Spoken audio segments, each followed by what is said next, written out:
normalmente, siempre que el peronismo llegaba al poder, era en contra de una dictadura, en contra de un fraude, en contra de algo que lejos estaba de una fórmula democrática. Hoy por hoy eso ha cambiado.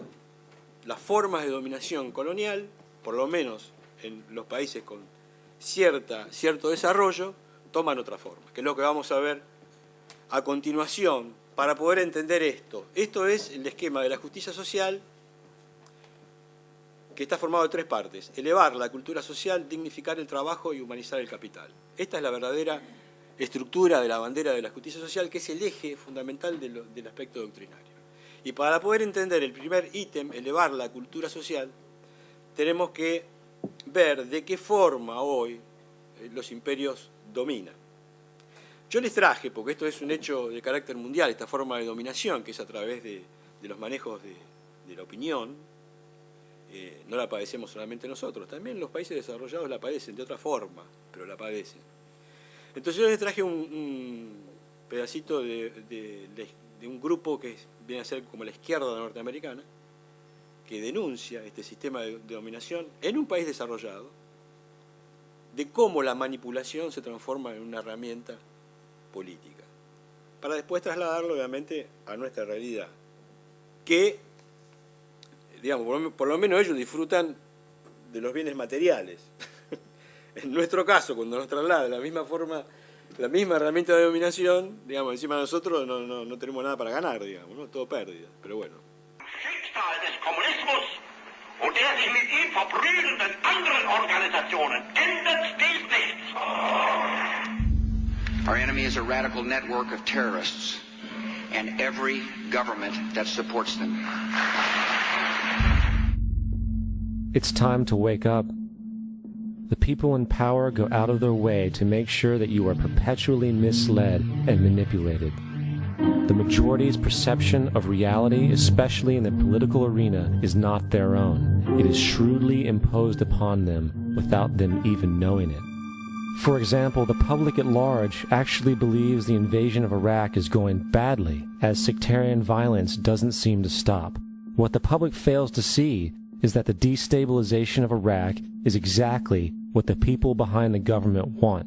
This war is to be sustained so the region can be divided up, domination of the oil maintained, continual profits reaped for the defense contractors, and most importantly, permanent military bases established to be used as a launching pad against other oil-bearing, non-conforming countries such as Iran and Syria.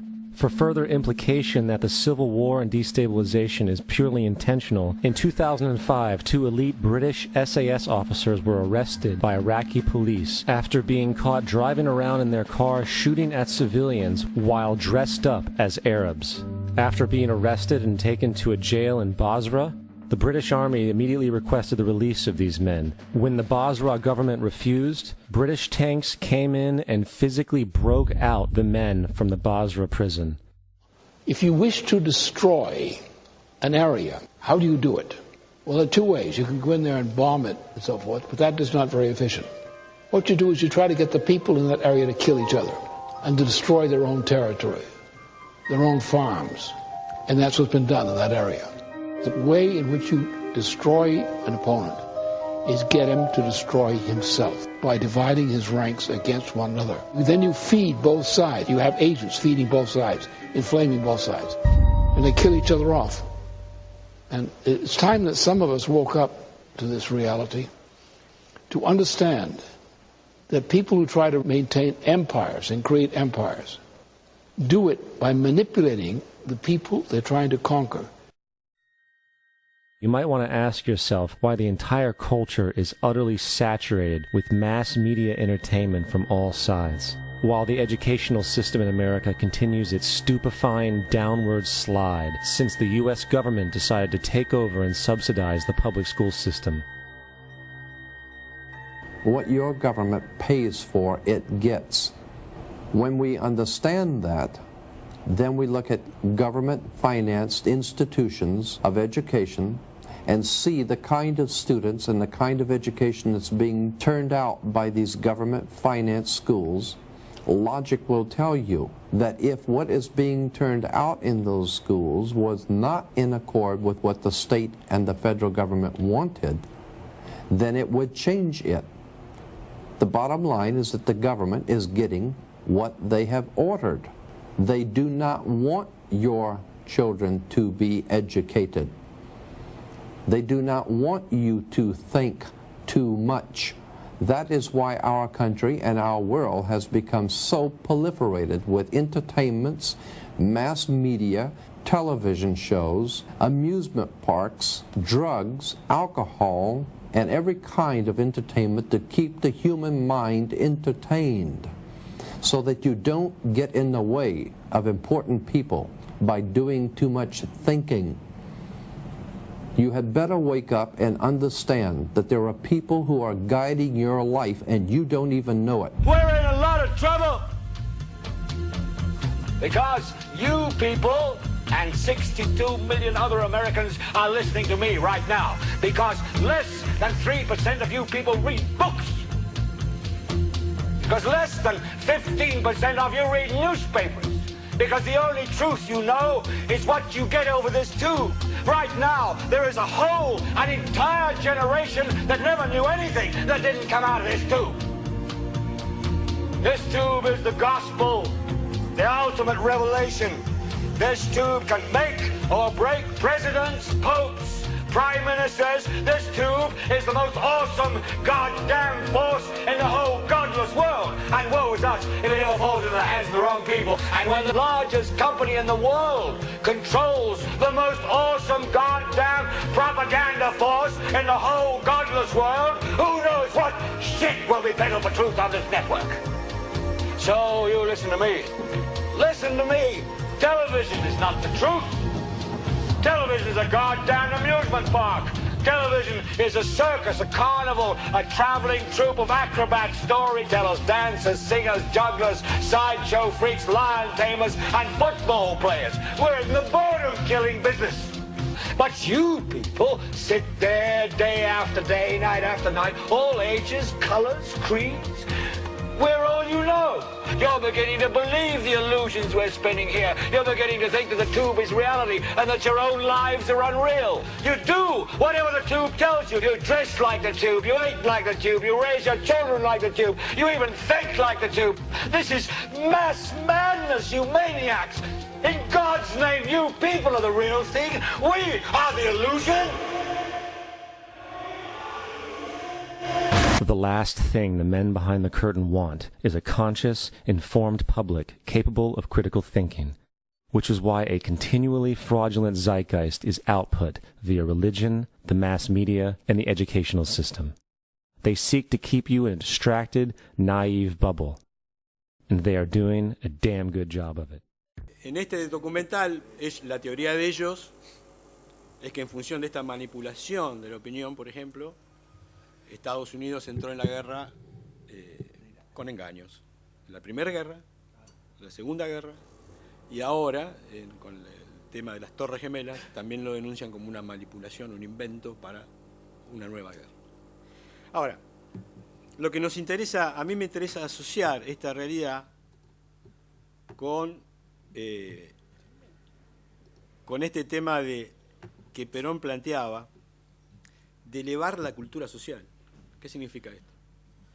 Vieron que en algún momento del documental habla de que todo eso está en función de que vos no tengas espíritu crítico, que no analices, que no debata, que no pienses, ¿no? Para justamente aniñarte, hombre niño, dice Perón en el modelo. Quieren transformarte en un hombre niño. Esta es hoy la herramienta de dominación colonial. Esta es hoy la principal herramienta de dominación colonial. Evitar que justamente los pueblos, las comunidades, eleven su cultura social. Entonces, ¿cuál es la trampa del sistema liberal hoy? Mantener una forma participativa que tiene toda una formalidad que nadie puede estar en desacuerdo, como puede ser las democracias liberales, con todos sus contrapesos, forma de control, la gente vota libremente. ¿Cuál es la trampa? Que la gente vote, pero no madure.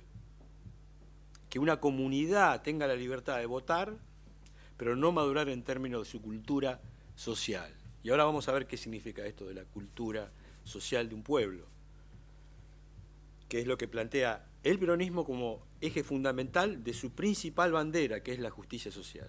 O sea, elevar la cultura social del pueblo es el eje fundamental del justicialismo. Y como pueden ver, no tiene mucho que ver con el tema material, sino que es eminentemente cultural.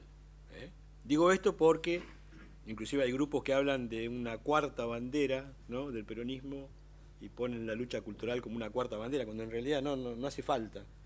Nuestra bandera de la justicia social, el eje fundamental y primero es elevar la cultura social del pueblo.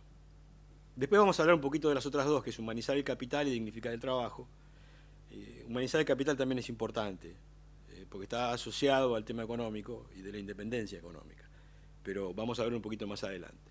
Esto dice, la comunidad argentina hasta 1943 careció de un pueblo con conciencia social, circunstancia esta que permitió que una clase, una minoría oligárquica, la hiciera evolucionar hacia sus propias conveniencias, hacia la conveniencia de la oligarquía, ¿verdad?, a despecho del destino que como comunidad le correspondía. Pero a partir de esa fecha, sobre los tres postulados básicos de la justicia social, elevación de la cultura social, humanización del capital y dignificación del trabajo, el general Perón fue dando a los argentinos una verdadera conciencia de pueblo. De lo expuesto surge claramente que todas las comunidades que cuenten con un verdadero pueblo, dotado de conciencia, organización y personalidad social, evolucionarán siempre progresivamente, mientras que aquellas que solo posean una masa inorgánica estarán sujetas a la explotación de las oligarquías poderosas que las someterán a sus designios, impidiendo su evolución social. El tema de la conciencia social es como el primer paso. Esto creo que lo hablamos en la clase pasada. O sea, el individualismo lo que hace es, trata de convencerte de que vos como individuo tenés todo. Y si vos ves la conformación de las estructuras liberales, un individuo no puede tener conexión social con su comunidad, es muy raro, y si la tiene es una cosa de corto alcance. Todo lo que puedo hacer socialmente es a través de un voto que le da a alguien. Siempre la política tiene que ver con un tema de profesionales de la política, hoy diríamos deseos, y el pueblo, como dijo Macri, tiene que ir a ver las novelas, basta de meterse en el tema político, basta de populismo, basta de demagogia. Acuérdense que ellos no creen en el pueblo, ¿no? Ese es el otro tema importante que vimos en la clase 1. Ellos creen que el pueblo es lo que es porque es inculto y que tiene que educarse como ellos, y nosotros pensamos que no, que el pueblo, inclusive en los sectores más humildes, tiene valores. ¿Recuerdan los valores populares? Por eso para nosotros es sencillo el tema de elevar la cultura social, porque creemos en el pueblo. Creemos profundamente que hay ahí valores muy importantes y que hay más valores ahí que en los sectores más elevados socialmente de una comunidad. Uno puede encontrar los valores de la solidaridad, la lealtad, más en una villa que en el barrio norte, sin duda.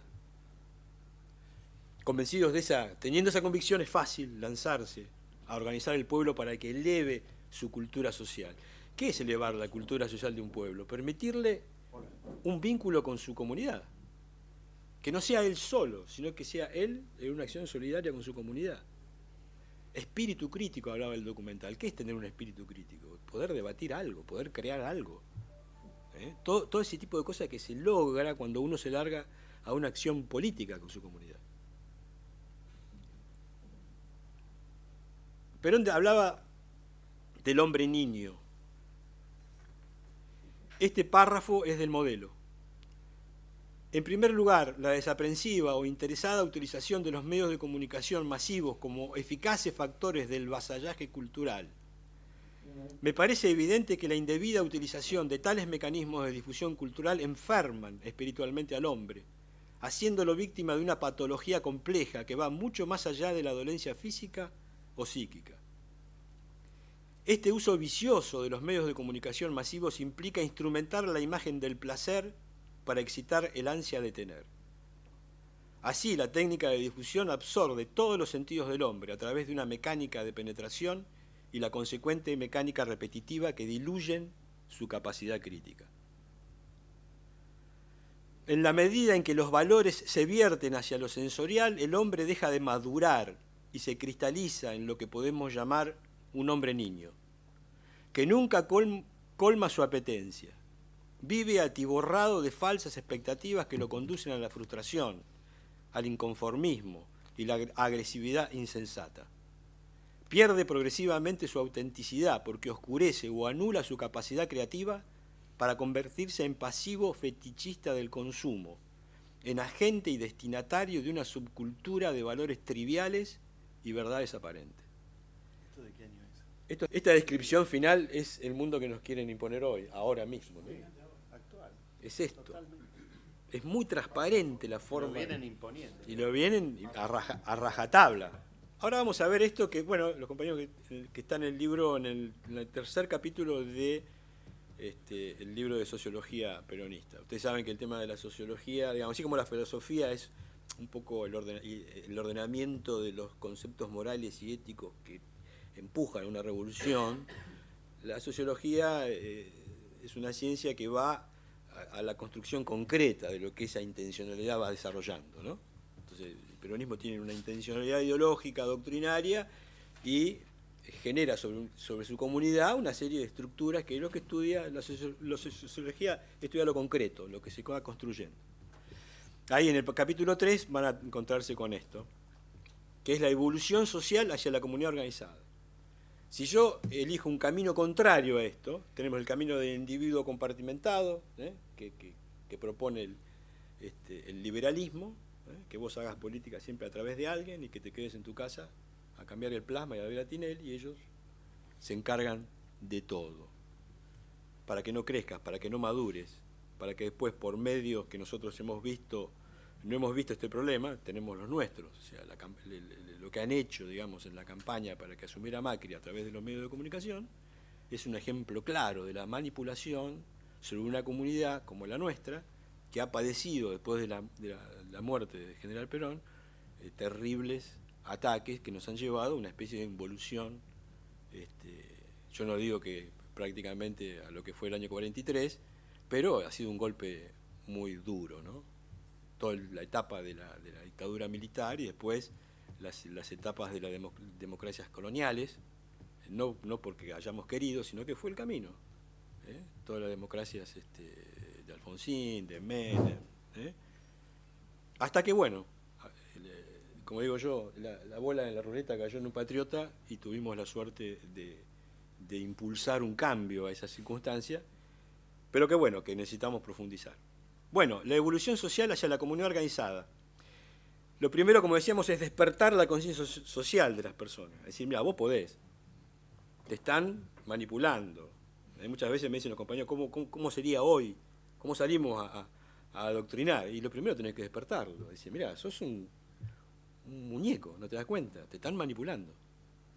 O sea, yo siempre pongo el ejemplo de Homero Simpson, porque los americanos me encantan, norteamericanos, porque ellos mismos se burlan y no tienen ningún problema.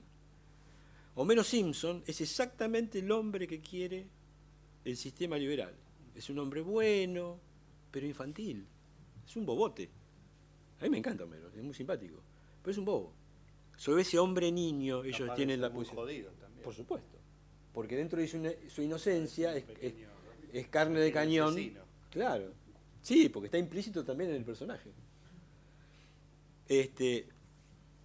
Entonces, cuando la inteligencia del hombre le permite ver claramente la relación de dependencia recíproca que existe entre todos los individuos que constituyen una comunidad de personas, ese hombre ha adquirido conciencia social.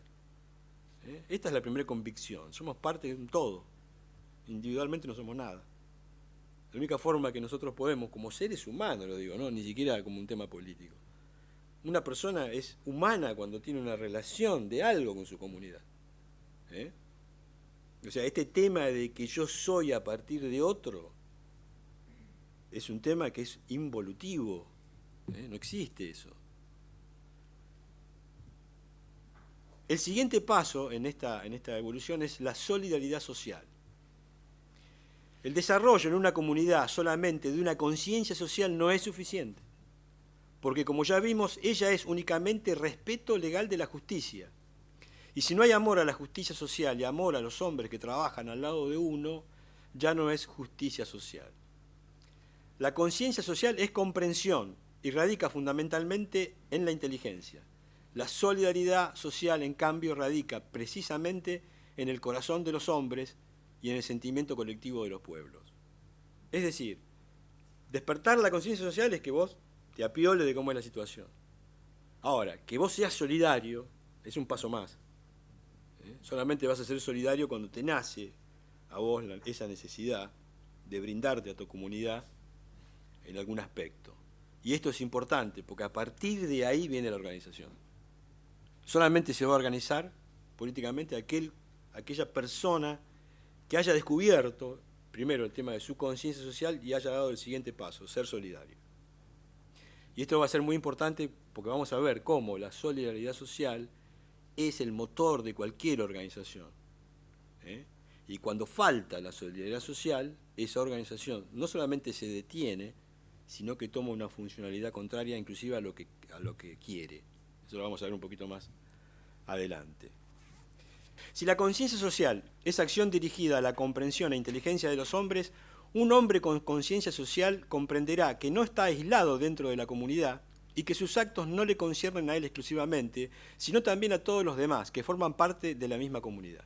En cambio, si la solidaridad social va dirigida al sentimiento, al corazón de los hombres, un hombre será solidario socialmente cuando sienta y actúe de tal modo que sus obras se realicen antes que para su propio bien, para el bien de sus semejantes y de la comunidad. La solidaridad social es, por lo tanto, el sentimiento que, dando cohesión a las comunidades, hace posible su existencia como unidades sociales que presentan características propias. Sin solidaridad social entre todos los miembros no puede hablarse realmente de comunidades. Una comunidad que no tiene solidaridad social entre sus miembros es una sociedad, podríamos decir, no es una comunidad, es otra cosa. Hasta acá se entiende esto porque la clave de una comunidad organizada es que aparezca este aspecto solidario. Entonces lo primero que tenemos que hacer nosotros es demostrar cuál es la trampa en la cual nos meten. Por eso decimos siempre que hay dos democracias. Está la democracia formal, que es una herramienta de dominación colonial, y hay una democracia que te va a liberar como pueblo, como comunidad. Y esa es la democracia que nosotros tenemos que poner en marcha. Y todas las herramientas del peronismo tienen sentido cuando pones en marcha esa otra democracia. Todo tiene sentido ahí, en la otra no sirve para nada. O no sirve para nada. Sirve para transformar el peronismo en otra cosa. Porque también hay una intencionalidad de transformar el peronismo en un partido liberal más, que se acomode al tema del voto de la gente y que no se proponga justamente este camino, de elevar la cultura social del pueblo. El camino de la unidad nacional, tantas veces planteado, solamente se puede lograr si la gente empieza a pensar, a debatir, a crear. Ese es el camino de la revolución. No existe forma de que se aumente la cultura social si la gente no debate, si la gente no tiene posibilidad de crear algo, de participar políticamente creando. Y es importante el término de crear, porque hay otra forma de participar, que a veces es compleja y que se burocratiza. En la izquierda también, la izquierda dogmática siempre te invita a participar permanentemente. ¿Qué pasa? Hay un problema ahí, que la revolución se burocratiza, porque justamente no está esta convicción de que lo hacemos, que la revolución es un acto creativo que vamos haciendo día a día, sino que está la convicción de que hay un camino preelaborado, entonces la creatividad está circunscripta a un tema táctico. Mira, lo principal está, o sea, vos tenés que, no sé si se entiende la diferencia, ¿no? Creás, pero en función secundaria, que es el problema que tiene, por ejemplo, Venezuela. La gente deja de dar bola porque se siente como que las grandes decisiones no están en la estructura orgánica popular, sino que están en otro lado. Lo mismo porque cayó Rusia, es el gran problema de las izquierdas dogmáticas, que los militantes de abajo no se sienten partícipes de las grandes decisiones. Entonces aparece el verticalismo, y ahí sonaste. Ya vamos a ir viendo cómo el tema doctrinario, también desde este punto de vista, tiene que ver con ese tema. Ahora vamos a ver otro video para terminar esta primer parte de otro gran patriota. Los pueblos del mundo quieren ser artífices de su propio destino. Quieren transitar en paz su marcha hacia la justicia. No quieren tutelajes ni injerencias donde el más fuerte subordina al más débil. Quieren que su cultura, su idioma, sus procesos sociales y tradiciones religiosas sean respetados. Ningún poder fáctico o constituido tiene derecho a privar a los países pobres del pleno ejercicio de su soberanía. Y cuando lo hacen, vemos nuevas formas de colonialismo que afectan seriamente las posibilidades de paz y de justicia, porque la paz se funda no solo en el respeto de los derechos del hombre, sino también en los derechos de los pueblos, particularmente el derecho a la independencia. Los pueblos de Latinoamérica parieron dolorosamente su independencia política y desde entonces llevan casi 2 siglos de una historia dramática y llena de contradicciones, intentando conquistar una independencia plena. En estos últimos años, después de tantos desencuentros, muchos países latinoamericanos han visto crecer la fraternidad entre sus pueblos. Los gobiernos de la región aunaron esfuerzos para hacer respetar su soberanía, la de cada país, la del conjunto regional, que tan bellamente, como nuestros padres de antaño llaman, la patria grande.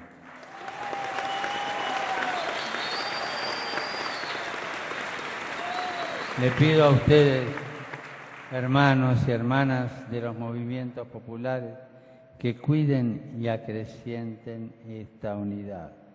Mantener la unidad frente a todo intento de división es necesario para que la región crezca en paz y justicia. A pesar de estos avances, todavía subsisten factores que atentan contra este desarrollo humano equitativo y coartan la soberanía de los países de la patria grande y otras latitudes del planeta. El nuevo colonialismo adopta diversas fachadas. A veces es el poder anónimo del hilo de dinero, corporaciones, prestamistas, algunos tratados denominados de libre comercio y la imposición de medidas de austeridad que siempre ajustan el cinturón de los trabajadores y los pobres. Los obispos latinoamericanos lo denunciamos con total claridad en el documento de Aparecida, cuando se afirma que las instituciones financieras, estoy citando, las instituciones financieras y las empresas transnacionales se fortalecen al punto de subordinar las economías locales, sobre todo debilitando a los estados que aparecen cada vez más impotentes para llevar adelante proyectos de desarrollo al servicio de sus poblaciones. Hasta aquí la cita. En otras ocasiones, bajo el noble ropaje de la lucha contra la corrupción, el narcotráfico o el terrorismo, graves males de nuestros tiempos que requieren una acción internacional coordinada, vemos que se impone a los estados medidas que poco tienen que ver con la resolución de esa problemática y muchas veces empeora las cosas. Del mismo modo, la concentración monopólica de los bienes de comunicación, de los medios de comunicación social, que pretende imponer pautas alienantes de consumo y cierta uniformidad cultural, es otra de las formas que adopta el nuevo colonialismo. Es el colonialismo ideológico. Como dicen los obispos de África, muchas veces se pretende convertir, estoy citando, los países pobres en piezas de un mecanismo y de un engranaje gigantesco. Hay que reconocer que ninguno de los graves problemas de la humanidad se puede resolver sin interacción entre los estados y los pueblos a nivel internacional. Todo acto de envergadura realizado en una parte del planeta repercute en todo en términos económicos, ecológicos, sociales y culturales. Hasta el crimen y la violencia se han globalizado. Por ello, ningún gobierno puede actuar al margen de una responsabilidad común. Si realmente queremos un cambio positivo, tenemos que asumir humildemente nuestra interdependencia, es decir, nuestra sana interdependencia. Pero interacción no es sinónimo de imposición, no es subordinación de unos en función de los intereses de otros. El colonialismo nuevo y viejo que reduce a los países pobres a meros proveedores de materia prima y trabajo barato engendra violencia, miseria, migraciones forzadas y todos los males que vienen de la mano, precisamente porque al poner la periferia en función del centro les niega el derecho a un desarrollo integral. Y eso, hermanos, es inequidad. Y la inequidad genera violencia, que no habrá recursos policiales, militares o de inteligencia capaces de detener.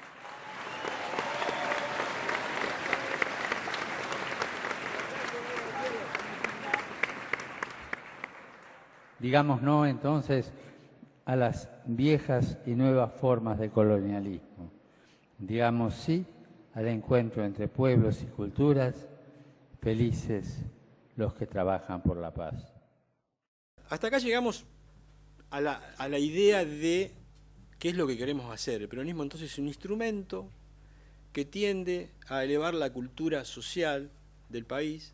O sea, todas esas cosas, transformaciones que habíamos visto, ¿no? de todos los avances de la defensa de los derechos laborales, de la independencia económica del país, para generar un estado de bienestar, todo eso. Perón tenía una frase muy rara que decía, mire, todo esto que hemos hecho, y lo dijo en el año 47, había hecho una transformación extraordinaria. Todo esto son simplemente reformas, dice Perón. Y son reformas porque si nosotros no logramos acompañar a esto con una organización política que lo sustente, estas reformas pueden caer. Cosa que efectivamente pasó. Entonces es clave tratar de ver, entonces, cuál sería, de qué forma organizar políticamente un movimiento que tiene que poner en marcha la creatividad popular. El primer escalón que se realiza normalmente es el de la solidaridad social. O sea, del hombre aislado vamos a pasar a una solidaridad social, que se expresa en términos orgánicos en los gremios. Los gremios son el primer escalón de esa cadena organizativa popular, que es lo que el peronismo logró. Podríamos decir que el peronismo logra en sus primeros 2 gobiernos eso, organizar la organización social de la clase trabajadora argentina. Un proceso que arranca en el año 43 y que alcanza su punto cúlmine en la época del renunciamiento de Eva Perón. Todo este proceso, que para mí es el proceso más glorioso de la organización de los trabajadores, va acompañado de la extraordinaria capacidad militante de Evita, que iba acompañando a los gremios. Ustedes saben que hay muchos gremios que la tienen de madrina, Eva, porque es en la época donde Eva les conseguía los lugares, las casas. Era una época que no estaban los gremios realmente como lo vemos ahora, ¿no? Había, creo que 200.000 afiliados, pasaron a 5 millones, imagínense, ¿no? El crecimiento es tremendo. También estaba todo bastante desorganizado, con muchas federaciones, hasta que se logra la CGT única, también por el año 52, es toda esa etapa, digamos, ¿no? También tenemos que decir que esa etapa tiene, como todo proceso orgánico, mientras el peronismo avanzó dentro de la funcionalidad liberal, funcionó bien, porque, bueno, el Perón tenía una mayoría irreductible a través de los votos, también le permitió consolidar el Partido Justicialista, también Evita forjó el Partido Femenino, que mientras ella vivió fue una expresión orgánica muy fuerte del peronismo, que después con su muerte fue desapareciendo. Y podríamos decir que ahí, cuando muere Evita, de alguna forma se alcanza un grado de organización social importantísima del peronismo, y que después empieza una etapa que podríamos hablar de burocratización. ¿Por qué se burocratiza la revolución? Porque no se entiende. La revolución no es entendida. ¿Por qué no se entiende? Porque los compañeros no querían entenderla. No, hay algo contra lo que no se puede luchar, por más que se quiera, que es el tiempo histórico. Hay cosas que se comprenden en su tiempo histórico y hay cosas que no. A Perón lo que le pasa es lo mismo que le pasó a Rosas o a Irigoyen. Eran gente que proponían transformaciones sociales que no eran comprendidos, no por los pueblos, porque los pueblos comprenden, por eso dice Perón, los pueblos en su extraordinaria intuición saben cuál es el camino correcto. Pero cuando hablamos de organización política estamos hablando de cuadros políticos. Entonces, para los cuadros políticos, comprender una revolución es lo que les va a permitir ordenar correctamente sus instituciones. Entonces, lo que no se comprendió, durante toda la vida de Perón no se comprendió, yo viví la última, tampoco entendíamos nada de lo que estaba hablando este hombre, o sea, este tema no teníamos la menor idea. Entonces, las organizaciones que nosotros proponíamos poco tenían que ver con este sentido de pensamiento. Nosotros vamos a ver que en el transcurso de la historia del peronismo, esto no es un curso de historia del peronismo, pero podríamos decir que especialmente después de la caída van a aparecer en la etapa de la resistencia las desviaciones en función de la intencionalidad de parte del movimiento, que podríamos circunscribirla en tres: el pejotismo, que es ese tema de querer transformar al peronismo en un partido liberal dentro del esquema formal; las organizaciones revolucionarias, el partido revolucionario, que normalmente surge de la inquietud de los compañeros que están en una actitud más militante, más combativa; o lo que sería el bandorismo, que es una especie de laborismo, el laborismo inglés, que fue una expresión obrera dentro de un esquema liberal, ayornado. Digamos, esos tres elementos históricos todavía hoy generan sobre el peronismo tensiones orgánicas, que son intentos organizativos que fracasaron porque de alguna forma no respetaban el sentido orgánico del peronismo. No estaba en todas estas intencionalidades la idea de una autodeterminación política, la idea de una identidad que se construye en común, el tema, o sea, siempre para los cuadros sentirse parte de una revolución es lo que le da la mística. Cuando no se entiende lo estratégico de una revolución, esa mística se va acomodando donde se puede. Esto es así, no es un problema de maldad, es un problema de que cada uno entiende lo que puede en el momento que puede. Pero bueno, yo ahí siempre recomiendo el libro de Daniel James, que habla de la etapa de la resistencia, se llama Resistencia e Integración, que habla un poquito de las dos corrientes fundamentales del tema, de lo que es la izquierda peronista y lo que es el bandorismo, y cómo él va describiendo que se arman y se desarman en función de esto. Pero básicamente podríamos decir que el peronismo no se institucionaliza porque no se entiende qué es lo que hay que organizar. Entonces, el gremialismo normalmente se ordena políticamente, pero llega a un límite. Esto es lo que vamos a ver en la última charla. O sea, en la dinámica orgánica de las organizaciones existe dos posibilidades. El liberalismo, si vos te querés organizar como gremio, te va a dejar. Te deja. Va a tratar de impedírtelo, obviamente. Pero hay fuerza. Bueno, el gremio está, bueno, macanudo. Entonces viene la segunda pelea. Va a tratar de que vos te dediques exclusivamente al tema de los derechos profesionales de los trabajadores. y te va a tener ahí. Y eso es con una función estrictamente política. Impedir que los gremios participen de esta forma de hacer política que tiende a incluir las necesidades de los trabajadores en las necesidades de la nación como proyecto de liberación. Por eso siempre va a haber esta pelea en toda la historia, en la época de la resistencia también, siempre frontizi, sí, los gremios sí, pero política no. Lo quisieron imponer siempre de muchas maneras. No tengo la menor duda que Macri va a hacer exactamente lo mismo. La política es una dinámica, es una corriente. Vos le cortás la corriente y toma una contracorriente. O sea, ¿es un problema de maldad? No, es un problema de funcionalidad. Podríamos decir que los gremios argentinos hoy tienen la estructura y la cantidad de cuadros que admite el liberalismo. Es así. O sea, son perfectamente ordenados para defender los derechos de los trabajadores. Nadie puede dudar de eso. Pero, vamos a ver que para el peronismo, por lo menos, el sentido de la jerarquía de los trabajadores en términos políticos es mucho más que eso, o debe ser mucho más que eso. Yo les pasé a ustedes un escrito, no sé si lo recibieron, de una frase de Perón interesante, donde habla de política, que el gremio no se tiene que meter en política, ¿no? Parece contradictorio. Pues sí, ¿qué significa esto? Que el gremio no se puede, que el gremio tiene que estar en lo político. Hay dos políticas, porque el liberalismo sostiene todo su tema en función de una forma de hacer política que se circunscribe a lo que Perón denomina la política electoralista. Todos los que crean y toman decisiones en el liberalismo son los que elige la gente a través del proceso electoral. Por lo tanto, una vez que llegan ahí, toda la preocupación de estas personas que han sido elegidas electoralmente es mantenerse en el poder. Lo único que les interesa es que la próxima votación los voten a ellos. Por eso digo que Macri, su política es electoralista. Todo lo que hace está en función de que en la próxima lo voten. ¿Tiene algún proceso político fuera de eso? No. O sea, por eso la política de nación va a terminar hecha por Durán Barba.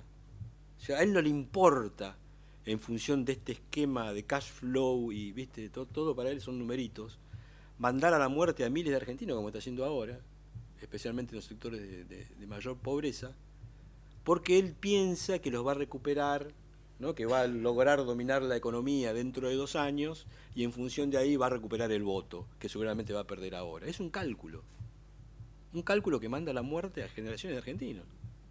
Así funcionan ellos. Vos decís, ¿es cruel? No, es colonizado. Es peor que cruel. A lo mejor un cruel se puede redimir. Por ahí le agarra una iluminación, alguien le dice, che, sos un hijo de puta. Entonces el tipo va a la iglesia, ay, qué malo que soy. Es peor que eso. Son colonizados. Están convencidos de que este es el camino correcto. Entonces, la política, para nosotros, obviamente no es electoralista. La política electoralista, que es importante porque es el voto, y esto es importante saberlo, nosotros no estamos en contra de los sistemas de participación democrática del liberalismo. Están perfectos. Que la gente vote, el voto universal para nosotros sigue siendo el eje fundamental de la democracia. La gente libremente elige a la conducción del Estado. Lo que estamos en contra es que esa conducción del Estado haga política electoralista siempre. Por eso la frase del peronismo es la política al servicio de la nación y no la nación al servicio de la política. Cuando no estás en etapa electoral estás adoctrinando, estás organizando. La herramienta fundamental del PJ debería ser la organización política. Lo que hacemos humildemente nosotros como fundación, porque nosotros organizamos. Lo que pasa es que la gente cuando hablas de organización piensa en los esquemas, ¿no? Bueno, nosotros, el peronismo adoctrinar es organizar la cabeza de la gente, la forma de pensar es la organización fundamental. Lo otro es encuadramiento. Una vez que a un compañero vos le organizás la cabeza, este tema de la autodeterminación, la creatividad ordenada, y le das las herramientas, ya está organizado. Después el problema es que dónde se encuadra. Pero es un tema secundario. Por eso a veces yo veo como rivalidades entre las organizaciones nuestras, ¿no? Como que, y no, pero yo por acá, vos por allá, ¿no? En función a veces de análisis coyunturales o a un análisis determinado que sacan, ¿no? Van teniendo como una identidad, pero que es una identidad incorrecta, porque es una identidad de rivalidad a veces. Cuando en un movimiento nacional las identidades tendrían que ser de encuadramiento, o sea, cualquier compañero está acá y mañana está allá y es lo mismo. Porque la diferencia es que te encuadrás por actividad. A partir de ahí vas encontrando tu especialidad, obviamente. Un compañero que está en un gremio tiene una especialidad distinta a un compañero que está en un gremio empresario o un compañero que está en una organización de la cultura. Son especialidades distintas, pero las diferencias son de encuadramiento, no de rivalidad. Pero bueno, es un tema que me imagino que con el tiempo lo iremos decantando. Entonces la política para nosotros, la política electoralista, debe durar 2 meses. ¿Y cuál es la otra política? Y la otra política es la política nacional. Nosotros debemos llegar a ordenar el movimiento para que produzca una política nacional. Nosotros no podemos expresarnos sectorialmente, nos expresamos nacionalmente y dentro de esa expresión nacional incluimos nuestro sector. Porque la lucha que nosotros debemos dar en contra de los imperios es nacional. Nosotros somos atacados nacionalmente. Por lo tanto, padecen el colonialismo todos los sectores de la comunidad argentina, no solamente los trabajadores, también los empresarios, los buenos empresarios, la gente de la cultura, todo el mundo padece el colonialismo. Entonces nosotros nos tenemos que defender como nación. Y también nos tenemos que defender como nación porque el marco o el núcleo de pertenencia donde decidimos lo político es nuestra patria. Nuestra patria es nuestro hogar. La nación es el lugar donde nosotros podemos poner en marcha ese acto creativo para liberarnos. Desde ahí pensamos. Después nos proyectaremos. Porque el tema de las solidaridades es creciente. Conciencia social, solidaridad social, que es lo primero, que es lo que el peronismo ha hecho. Gran cantidad de organizaciones agremiadas en términos sociales. Eso va a generar una otra solidaridad que es la solidaridad nacional. Y si algún día logramos consolidar una unidad nacional que esté abarcando lo que es nuestra nación, pasaremos a la otra solidaridad, que es la continental. O sea, el camino de solidaridades no frena nunca. Ya vamos a ver, el tema de lo solidario es importante porque siempre tiene que estar en marcha. Yo tengo un gremio como el siderúrgico que ganan 30 lucas cada uno. Bueno, el compañero tiene quizás un montón de problemas resueltos.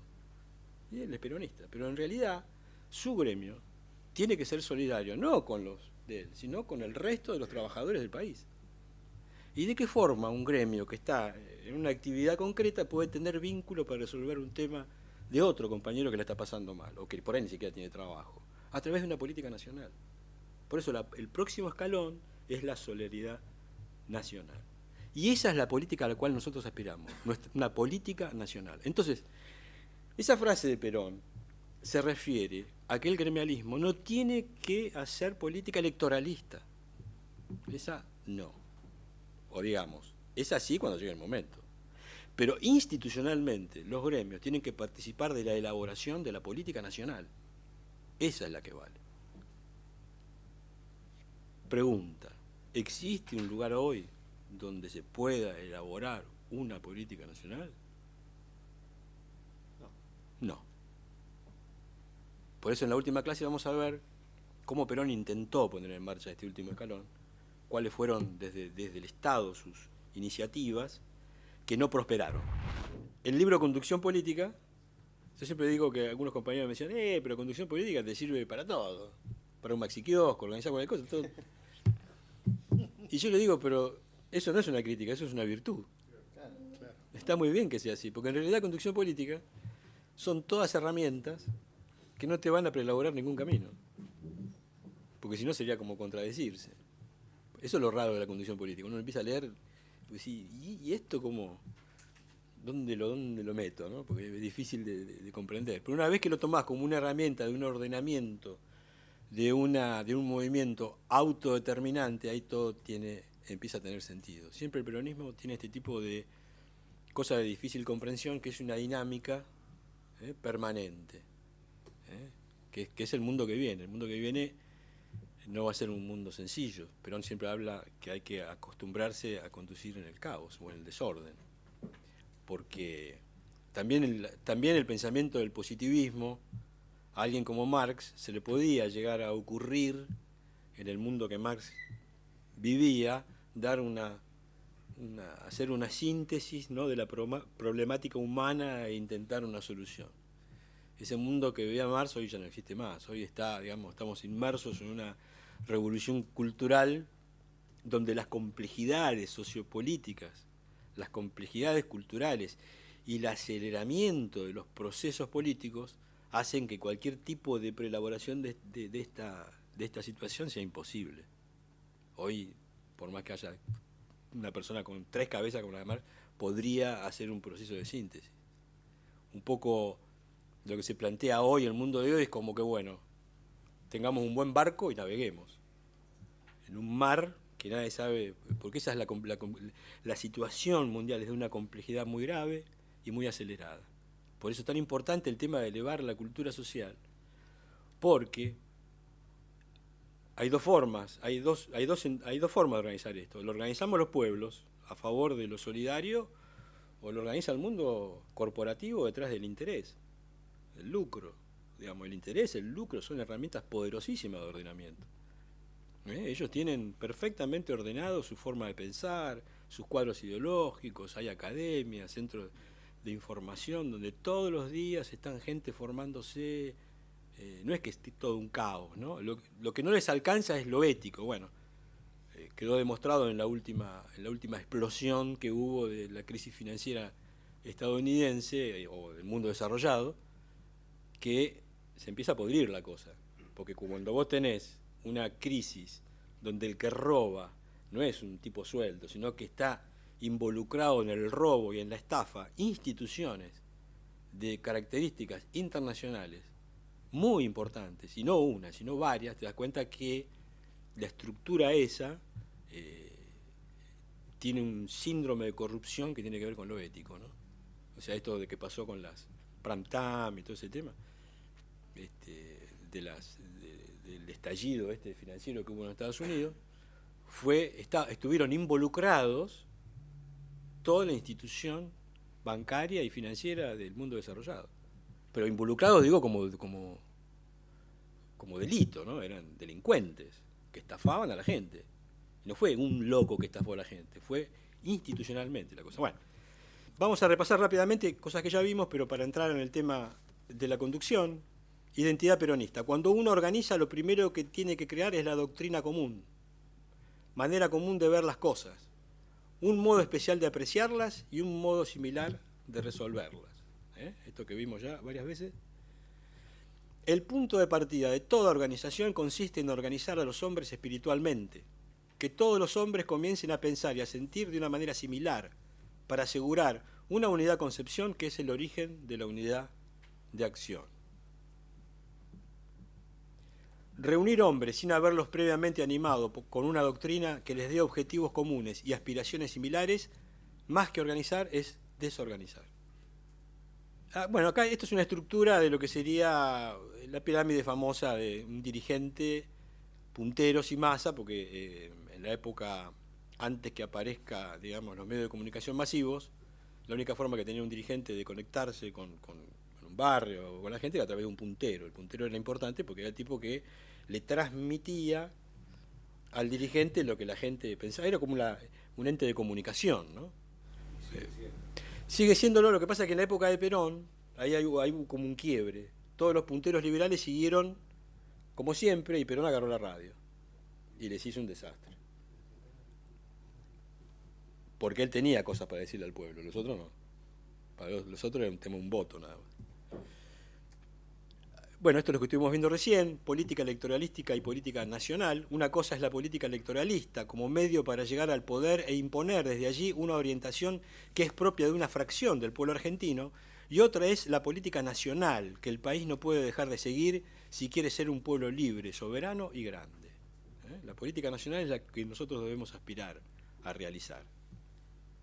Aunque no podamos por ahora, pero la intencionalidad siempre es esa.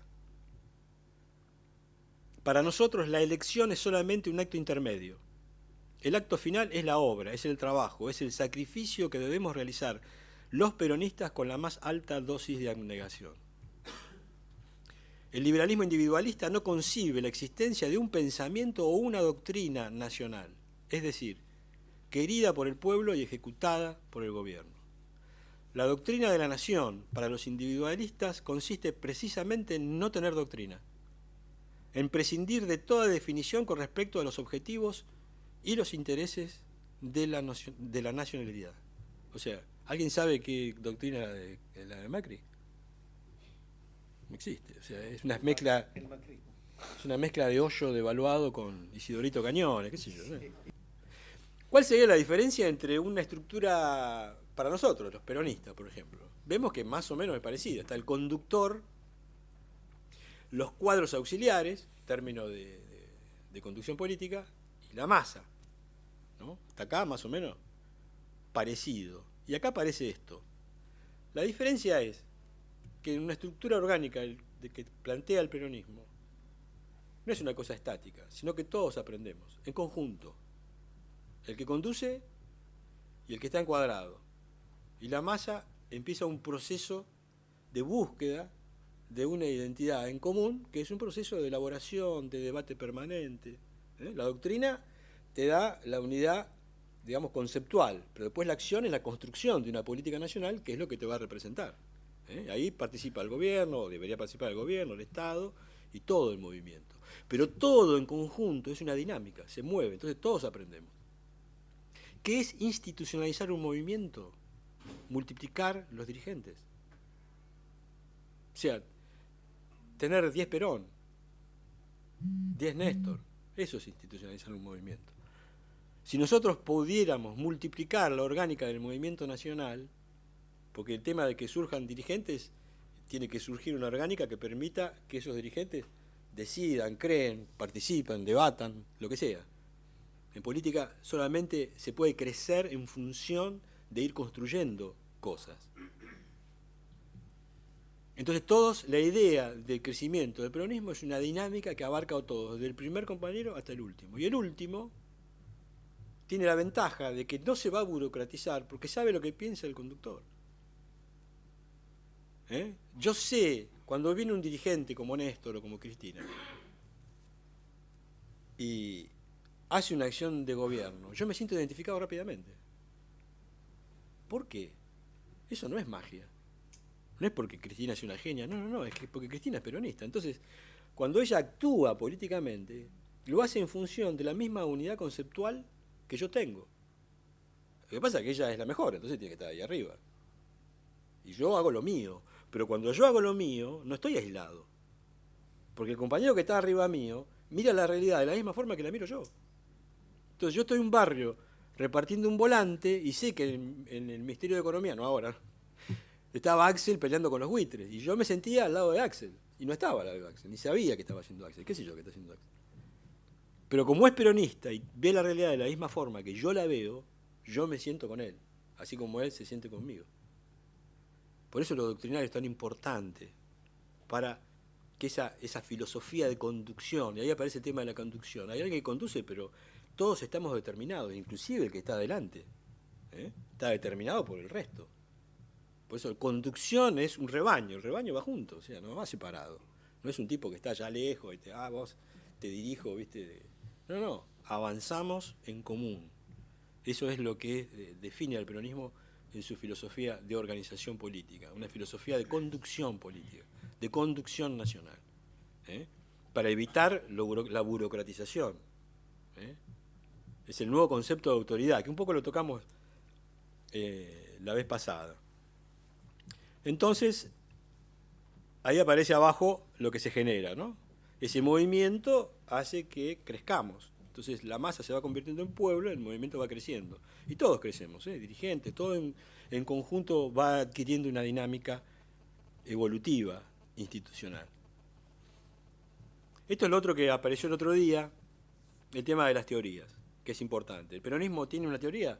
Habíamos dicho que las teorías preelaboradas que nos indican lo que tenemos que hacer, con nosotros no va. Es lo que dijo el Papa después que advirtió el problema de los movimientos latinoamericanos progresistas. Dice, guarda con las ideologías que matan la creatividad de los pueblos, guarda. Entonces, ¿no tenemos ideología? No, por supuesto que tenemos. Pero nuestras ideologías, nuestras teorías, no se proyectan hacia el futuro para decirnos lo que vamos a hacer. Son simplemente teorías que van definiendo una identidad a medida que se va construyendo. Por ejemplo, el último gobierno de Néstor y Cristina quedó claro una enorme teoría de enfrentamiento contra los fondos buitres y contra la nueva forma de dominación colonial de los poderes financieros. Cuando empezamos a transitar esa senda, empezaron a elaborarse teorías, economistas, todos los demás, que empezó a tomar una identidad muy fuerte en el resto del mundo. Lo mismo con los derechos humanos. Son todas teorías que provienen de la acción de una comunidad que va encontrando su destino y la va construyendo. Pero ninguna de esas teorías se proyectan como preelaborando un camino. No, van a venir nuevas teorías, que va a ser la decisión de esa comunidad.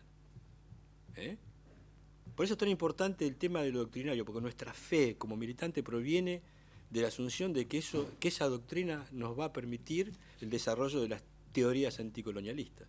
No son las teorías lo que nos abren los ojos. Es la doctrina que tenemos, la convicción de que ese ordenamiento doctrinario y un nuevo humanismo, porque eso es lo que dice Perón.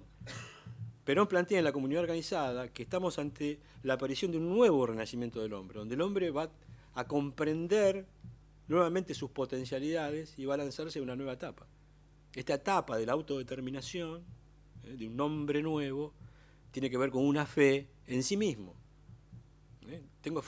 No tengo fe en hacer política detrás de un camino que elaboró el otro, no, tengo fe en mí mismo y tengo fe en las herramientas que ordenan mi potencialidad, como persona y como pueblo. Por eso lo doctrinario es importante, porque es también el motor de nuestra fe militante. No sé si las diferencias con otro tipo de místicas, ¿no? Es una mística, la mística peronista tiene esta convicción. Entonces, bueno, habíamos dicho que la doctrina es lo que nos ordena conceptualmente, la teoría y la forma de ejecución es lo que hacen los dirigentes.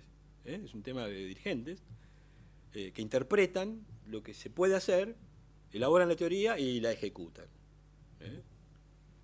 Por eso siempre Perón dice que los pueblos no valen tanto por los individuos, sino por los dirigentes que pueden generar. Bueno, la carencia de doctrina nacional conduce solamente a dos cosas, o a la anarquía o al colonialismo. A la anarquía por falta de un pensamiento ordenador que dé unidad a la legislación y a la acción de gobierno. Al colonialismo por el sometimiento a una doctrina imperialista que supla la propia indigencia. Estos son los dos males. El primero, la anarquía, es lo primero que le va a estallar en la cara a Macri. Porque hoy, con las complejidades del mundo que vivimos, es insólito sospechar que se puede poner en marcha un Estado que no tenga una unidad conceptual. Un Estado cada vez más complejo, cada vez más enorme. Yo veo que acá en el gobierno de Macri está todo esperando a ver qué puedo hacer. ¿Qué hago? A diferencia de nuestro gobierno, que no, hemos tenido nuestros errores, por supuesto, pero nuestro gobierno era una explosión de acciones. Estaban los compañeros de la cultura y actuaban por la ley, y estaban los tipos de economía y también actuaban. Y uno veía como un Estado, digamos, con poder, con actividad, ¿no? Y eso que es mágico, no, son compañeros que están adoctrinados, que no tienen que juntarse, un peronista no tiene que, ¿qué vas a hacer? ¿Cuál es tu forma de pensar? No, ya sabemos más o menos cómo pensamos. Entonces, le metemos, porque lo doctrinario nos permite esa libertad, hay que hacer. Muchas veces en las organizaciones políticas, especialmente los jóvenes, yo les digo, uno de los problemas que veo es lo vertical, que los pibes nuevos no pueden decidir nada. Es típico, porque el de arriba le dice, bueno, si te decides me echan, o algo así. Y en realidad es un error. O sea, uno tiene que tener la confianza de que a medida que va organizando, si el compañero está adoctrinado, hay que dejarlo, que haga lo que quiera. Lo estoy exagerando, pero para que se entienda, ¿no? Porque yo estoy convencido que lo que hagas, más o menos, si la concepción doctrinaria es más o menos firme, va a estar dentro de un campo de acción armonizado con lo que todos queremos. Eso también es... Porque esa visión te va a permitir ordenarte y organizarte y multiplicar la organización. Si no, es imposible. El mundo moderno no permite un Estado sin una unidad conceptual. Por eso, lo que le va a pasar a Macri es la otra. Como no lo tiene, va a ser un caos, va a terminar adoptando la que le impongan los tipos de arriba. Esto pasó siempre. Vamos a ver ahora un video de Perón hablando de conducción. Es bastante conocido este video, seguramente ustedes lo deben haber visto alguna vez. Pero fíjense cómo Perón habla de cosas que si nosotros lo ponemos en este proceso de una dinámica ordenada, empiezan a tener sentido. Yo la primera vez que vi esto hace, qué sé yo, en el 68, me pareció muy simpático, pero no entendía nada. Me decía, no sé qué quiere decir este hombre. No entendía muy bien. Lo veía con respeto, porque era Perón, pero... Conducir no es, como muchos creen, mandar. Conducir es distinto a mandar. Mandar es obligar. Conducir es persuadir. Y al hombre siempre es mejor persuadirle que obligarle. En la conducción política esta es una regla que no se puede romper en ningún caso.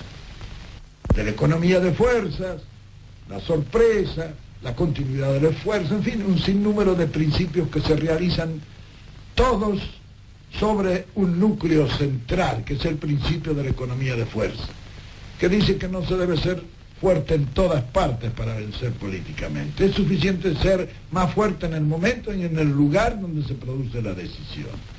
Todos los demás principios obedecen a ese, diremos, principio nuclear. Sirven a ese principio los demás. Porque en esto parece que como en la organización de todas las cosas es nuclear. Es nuclear la organización del microcosmos. Y es también nuclear la organización del macrocosmos. Bueno, en esto hay una similitud. La técnica de la conducción, bueno, la técnica tiene unas variantes tremendas que se adquieren mediante el estudio, pero también mediante la práctica. Un ejemplo suele aclararlo todo, como decía Napoleón. Por ejemplo, yo en la conducción, la técnica que he empleado ha sido simple. Jamás en la conducción política hay que obligar a nadie. Hay que persuadir a todo el que se puede, para que hagan las cosas sin forzar los acontecimientos. Es decir, cuando yo quería que se hiciera una cosa, ya me ocupaba yo de que un tercero lo tomara y me vinieran a consultar a mí. ¿Se puede hacer esto? Muy bien. Yo era la idea inicialmente mía. Pero, claro, en esto satisfacía muchas ambiciones, muchos deseos. Siempre he pensado en este tipo de técnica de la conducción. Yo digo siempre que si Dios bajara todos los días a la tierra a resolver el problema planteado entre los hombres, ya le habríamos perdido el respeto. Y no habría faltado un tonto que quisiera reemplazarlo a Dios, porque el hombre es así. Entonces, hay que copiar en esto a la naturaleza, que es en la naturaleza donde está inspirada esa técnica. Lo demás, bueno, los demás procedimientos son similares a esto. En política no hay nada directo, no hay nada violento, no hay nada que llegue a forzar la voluntad de los hombres, sino a promover esa voluntad, concebirla y lanzarla. El conductor político es un hombre que hace por reflejo lo que el pueblo quiere. Él recibe la inspiración del pueblo, él la ejecuta. Y entonces puede tener la absoluta seguridad que lo va a realizar mejor. Porque los pueblos difícilmente se equivocan. Para conducir un pueblo, la primera condición es que uno haya salido del pueblo, que sienta y piense como el pueblo. Quien se dedica a la conducción debe ser profundamente humanista.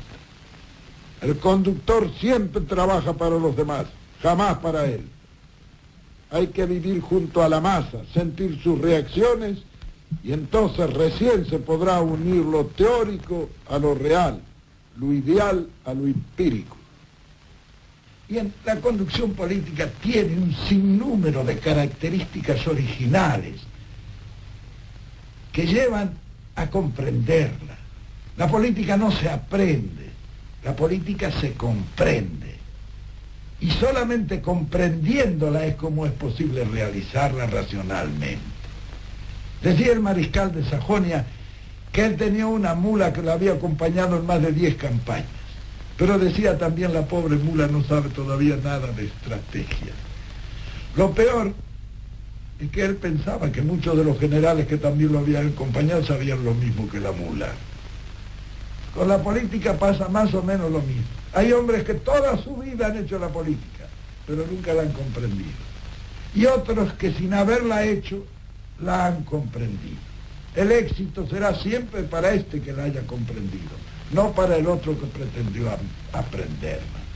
Porque la política es una sucesión de hechos concretos, en cada uno de los cuales las circunstancias varían diametralmente. Hay cosas que son semejantes, ¿sí?, que pueden dar inspiración, pero igual no hay nada. De manera que la experiencia está en comprender la política para ser más sabio en todas las ocasiones y no pretender aprenderla, porque sabemos que la sucesión de hechos concretos y diferentes no dan enseñanza para ninguna ejecución en el futuro. Es decir, la juventud debe saber que para poder conducir han de prepararse en esto. En esto, la conducción por amateur no suele ser proficua en éxitos. Es necesario dominar este arte. El que quiera ser dirigente y no domine el arte de la conducción, y bueno, no va a llegar nunca lejos. Por eso es difícil encontrar hombres que sean capaces en la conducción, porque esto no se aprende de otra manera que sometiéndose a una disciplina científica que dé los grandes conocimientos necesarios para abarcar el panorama. Abarcarlo al panorama, es decir, es ver el panorama con una sensibilidad que es indispensable y una imaginación sin la cual no vale nada ver las cosas. Entonces, con sensibilidad e imaginación, ver, base para apreciar. Apreciar, base para resolver. Y resolver, base para actuar. El deber de vencer es indispensable en la conducción. Aquel conductor que no sienta el deber de vencer difícilmente va a vencer en cualquier acción. El que quiere conducir con éxito tiene que exponerse. El que quiere éxitos mediocres, que no se exponga nunca. Y si no quiere cometer ningún error, lo mejor es que nunca haga nada. Como ven, ¿no? Esto es el intento de ordenar una creatividad permanente, ¿no? Donde todos van aprendiendo, el conductor, las bases. El tema de la persuasión. Yo pongo un ejemplo de la persuasión. Suponete que se te rompe el lavarropa. Entonces, si vos invitás a resolver el problema, un técnico en lavarropas y 5 personas comunes, bueno, el técnico de lavarropas te va a decir, bueno, tenés que hacer esto, esto y aquello. Si vos agarrás y haces entrar a 5 técnicos en lavarropas, el tipo, la misma persona que ordenaba, va a decir, porque sabe que todos los demás saben, como él, dice, me parece que es por acá la cosa. No sé si se entiende. O sea, no es una orden, me parece que... Bueno, como nosotros concebimos que el poder es de todos, no es solamente, sino que el poder lo da el pueblo, o sea que el poder es lo que se conduce, el dirigente más el resto. Y como todos vamos participando de un acto que nos corresponde, la acción creativa no es del dirigente, la acción creativa política es del conjunto. Por eso el tema de la persuasión tiene que ver con esa historia. Vos tenés que, el conductor tiene la necesidad de que todos se sientan parte de la acción política. Por eso es tan importante, lo que vimos la vez pasada, hay 2 formas de participar, obviamente, en el tema de un proceso de participación autodeterminante. Una como ciudadano común, la mayoría del pueblo, ciudadano común, y otra como cuadro que decide ir más allá, como militante, como cuadro político, como dirigente, como lo que sea. Las 2 formas tienen técnicas que hay que resolver. Para que un pueblo se sienta, digamos, incorporado a la acción política de un gobierno, lo primero que tiene que hacer el gobierno es transparentar los principios que lo mueven. Por eso el peronismo dice, no, yo soy peronista, Esta es mi doctrina. Estas son las banderas, con lo cual, ¿para qué lo hace? Para que todo el mundo sepa cuáles son los principios de lo que él va a hacer. Todo el mundo sabe que un peronista, en principio, hace cosas que tienen que ver con una serie de principios que tienen además su historia política. Eso por un lado. Lo otro es intentar buscar la forma de incorporar a la gente a la acción de gobierno. Por eso viene el tema de la planificación del Estado. Yo planifico para transmitirle a mi pueblo lo que quiero hacer, lo que quiero desarrollar, para involucrarlo también, para que todos sepamos qué es lo que estamos haciendo y para que todos tengamos idea de dónde queremos llegar. La planificación del gobierno también es otra herramienta importante. Y después la movilización permanente, o lo que hacía Cristina, cadenas nacionales a cada rato explicando a la gente lo que el gobierno hacía. Que generaban un rechazo, ¿no?, demagogia, dicen ellos. ¿Por qué dicen demagogia? Porque ellos no creen en lo popular, no creen en esto de que el pueblo puede madurar junto con el gobierno, de una forma determinada. No quieren ni les preocupa. Es más, están muy preocupados en que madure la gente. Entonces siempre dicen, nos atacan de demagógicos, justamente porque lo que pretenden es esto, ser, digamos, un conjunto de navitos sostenidos por una técnica materialista hedonista de la vida, pero con derechos individuales, una cantidad de versos, por cierto, novedoso, ¿no? Porque este tema del hoyo devaluado es raro, nunca lo vi, ¿no? Este tema de New Age que transmite Macri, sí, esta cosa que es rarísima, que me sorprende. Bueno, yo les dejé a cada uno de ustedes las 20 verdades, ¿no? Primero hablamos de las 3 banderas la semana pasada y ahora hablamos de las 20 verdades. Este último video es simplemente el repaso de nuestras 20 verdades. ¿Qué son las 20 verdades? Yo siempre digo que las 3 banderas son para toda la comunidad, para todos los ciudadanos. Por eso nosotros lo pusimos en la Constitución del 49. Para nosotros, un ciudadano argentino que no respete las 3 banderas, y somos medio estalinistas. Un ciudadano argentino que no respete las 3 banderas y muy argentino para nosotros no es. Por eso lo pusimos en la Constitución. Ahora, las 20 verdades sí, las 20 verdades son prácticamente como herramienta o elementos doctrinarios más proclives a la militancia.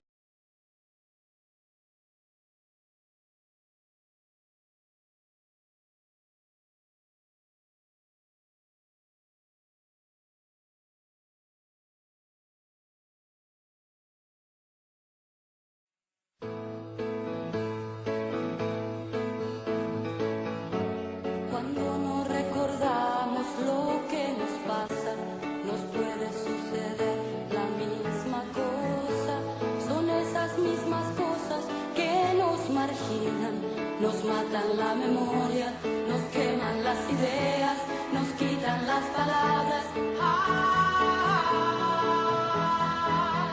Si la historia la escriben los que ganan, eso quiere decir que hay otra historia, la verdadera historia. Quien quiera oír, que oiga. Nos queman las palabras, nos silencian y la voz de la gente se oirá siempre. Inútil es matar, la muerte prueba que la vida existe. Cuando no recordamos lo que nos pasa, nos puede suceder la misma cosa. Son esas mismas cosas que nos marginan, nos matan la memoria, nos queman las ideas, nos quitan las palabras.